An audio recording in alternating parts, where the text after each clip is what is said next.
students, welcome to Deo Right Way Education. I will join you on this platform with the subject biology. I will discuss with you the different chapters of the biology from 9 to 12 classes, and I will try to solve each and every problem that arises in front of you during the study of biology. Dev right way education ये एक ऐसा platform है जो बहुत कम पैसे के अंदर आपको परफेक्ट एजुकेशन देने की कोशिश कर रहा है. So try to join the platform and try to gain as much benefit as you can. So I am going to start my syllabus with the first chapter of biology from class 12th and the chapter is reproduction in organism. हमारी 12th class के syllabus के अंदर जो सबसे पहला chapter है that is the reproduction in organism, क्योंकि हमारी जो पहली यूनिट है दैट इज अबाउट रिप्रोडक्शन.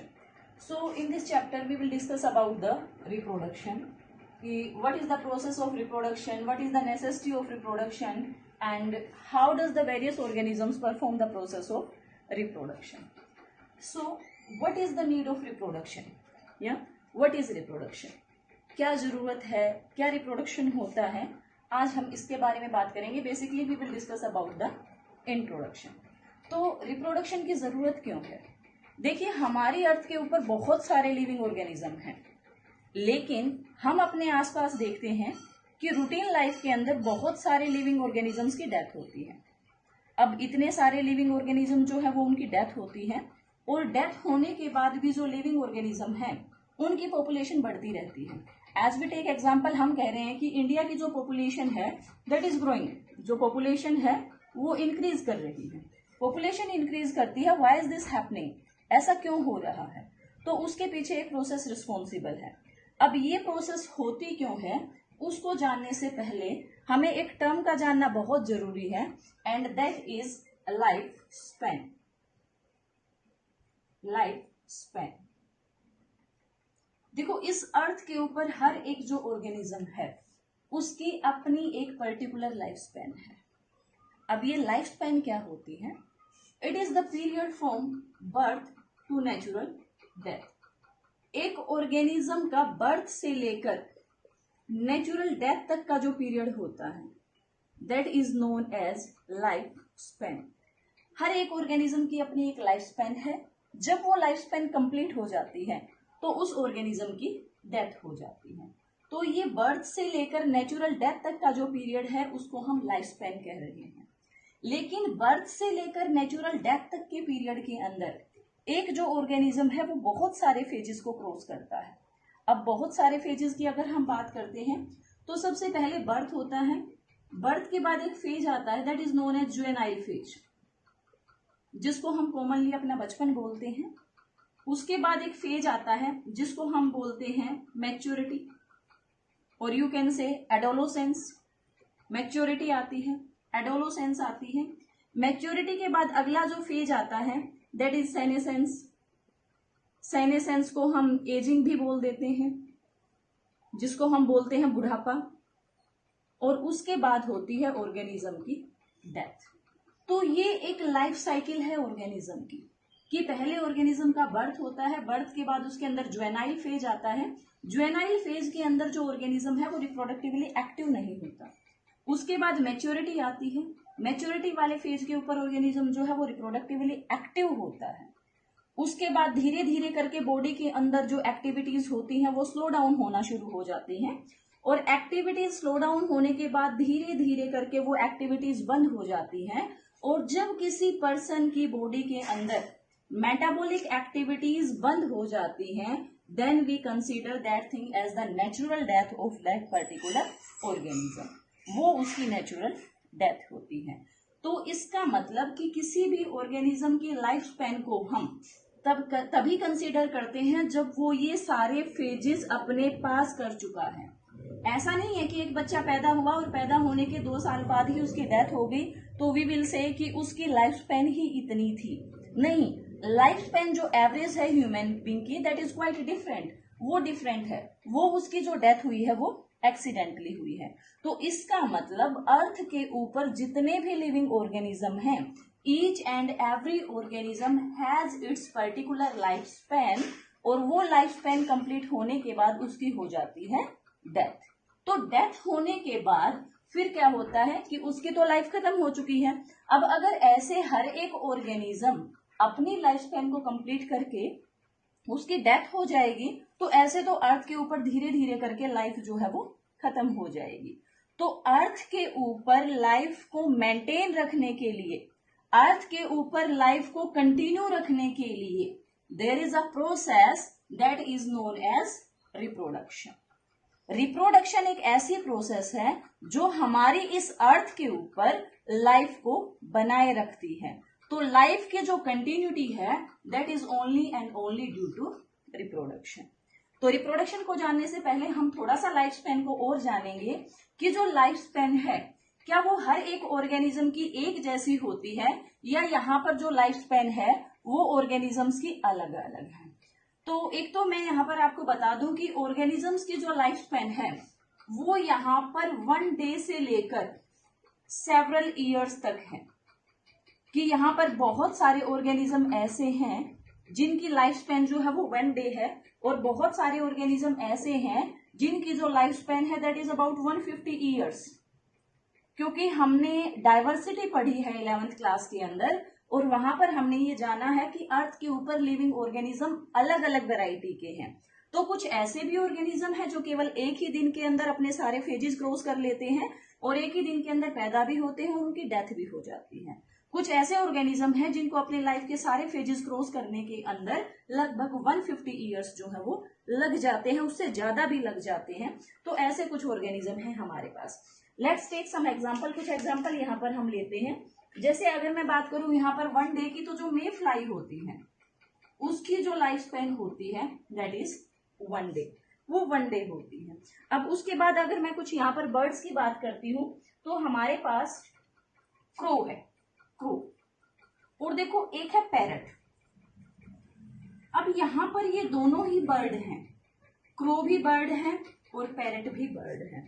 तो यहाँ पर जो क्रो की लाइफ स्पैन है that is about 15 years. Crow की लाइफ स्पैन लगभग 15 साल है। तो क्या पैरट की लाइफ स्पैन भी जो है वो 15 साल होनी चाहिए? अगर बॉडी साइज देखा जाए तो दोनों का लगभग एक जैसा है, कि जो क्रो है वो भी उसी साइज का है और पैरट भी उसी साइज का है। तो दोनों की लाइफ स्पैन के अंदर कितना डिफरेंस है? क्रो की average life span that is 15 years, और यहीं पर अगर आप पैरट की बात करोगे तो average life span is 140 to 150 years. ठीक है, तो यहां से हमें एक बात क्लियर होती है कि जो लाइफ स्पैन है that never depends on the size of organism.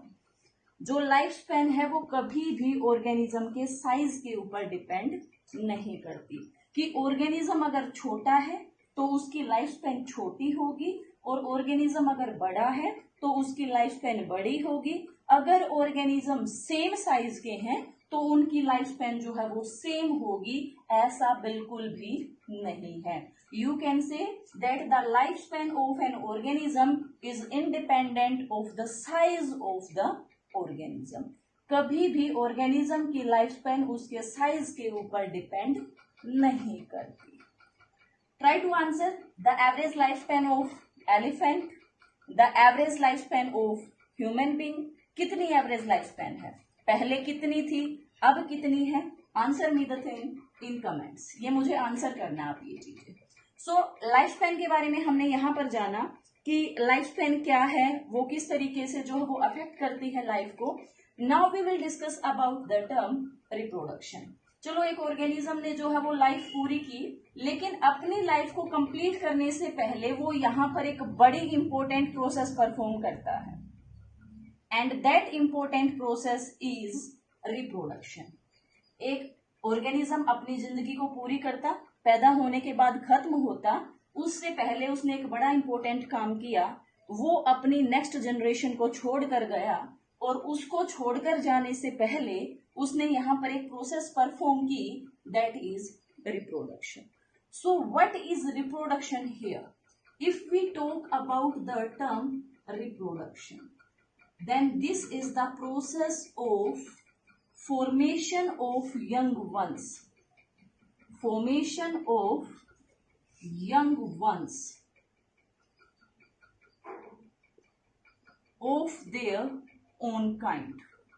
जो जैसा है वो वैसे को ही पैदा करता है, और इसी पैदा करने की प्रोसेस को हम बोलते हैं लाइफ स्पेन, सॉरी रिप्रोडक्शन। यानी कि जो यहाँ पर है formation of young ones of their own kind, यानी कि जब कोई ऑर्गेनिज्म अपने जैसा ही कुछ पैदा करता है तो हम बोलते हैं कि दैट इज परफॉर्मिंग रिप्रोडक्शन, वो रिप्रोडक्शन परफॉर्म कर रहा है।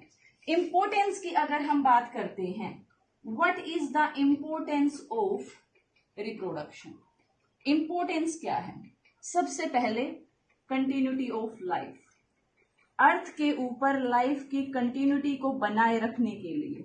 आप देखते हैं ना, अगर किसी के बच्चे पैदा नहीं होते, कोई स्टेराइल कपल है, इनफर्टाइल है, तो उनके बाद उनकी जो जनरेशन है वो खत्म हो जाती हैं, उनकी पीढ़ियां खत्म हो जाती हैं, तो उनकी पॉपुलेशन की कंटिन्यूटी, उनकी फैमिली की कंटिन्यूटी वहां पर खत्म हो जाती है। तो अर्थ के ऊपर लाइफ को कंटिन्यू करने के लिए there is the need of reproduction. Next क्या है? पॉपुलेशन के साइज को इंक्रीज करने के लिए, अपने पॉपुलेशन के साइज को मेंटेन करने के लिए किसकी जरूरत है? रिप्रोडक्शन की जरूरत है। If we talk about the next thing, variation. देखो, सेक्सुअल रिप्रोडक्शन की अगर हम बात करते हैं तो that is a big source of variation. मैं आपको वेरिएशन बताऊंगी आगे चलकर। तो वेरिएशन से लेकर आने के लिए भी जरूरत होती है यहाँ पर रिप्रोडक्शन की। तो ये हमारे 3 इंपॉर्टेंट पॉइंट हैं that tells us about the importance of reproduction in the life of an organism, or the importance of reproduction on this earth, कि इस अर्थ के ऊपर रिप्रोडक्शन की जरूरत क्यों है। तो नेक्स्ट अगर हम बात करते हैं, आई होप कि आपको रिप्रोडक्शन की डेफिनेशन समझ में आ गई होगी। The process in which the organisms forms the young ones of their own kind, एक ऐसी प्रोसेस जिसमें कोई भी ऑर्गेनिज्म अपने जैसा कुछ नया पैदा करता है, अपने जैसा एक नया ऑर्गेनिज्म पैदा करता है, उसी को बोलते हैं reproduction. If we talk about the types of reproduction, then basically we have 2 types of reproduction. हमारे पास reproduction के basically 2 टाइप हैं यहाँ पर।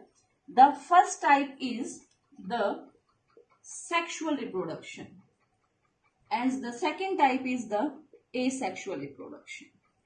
हमारे पास बेसिक ये 2 टाइप होते हैं रिप्रोडक्शन के। First is sexual and second one is asexual. तो दोनों जो टाइप हैं उनके अंदर कुछ यहाँ पर डिफरेंसेस हैं। तो वो डिफरेंसेस क्या हैं और किस तरीके से ये दोनों रिप्रोडक्शन के जो मेथड्स हैं वो एक दूसरे से अलग हैं, we will talk about those things.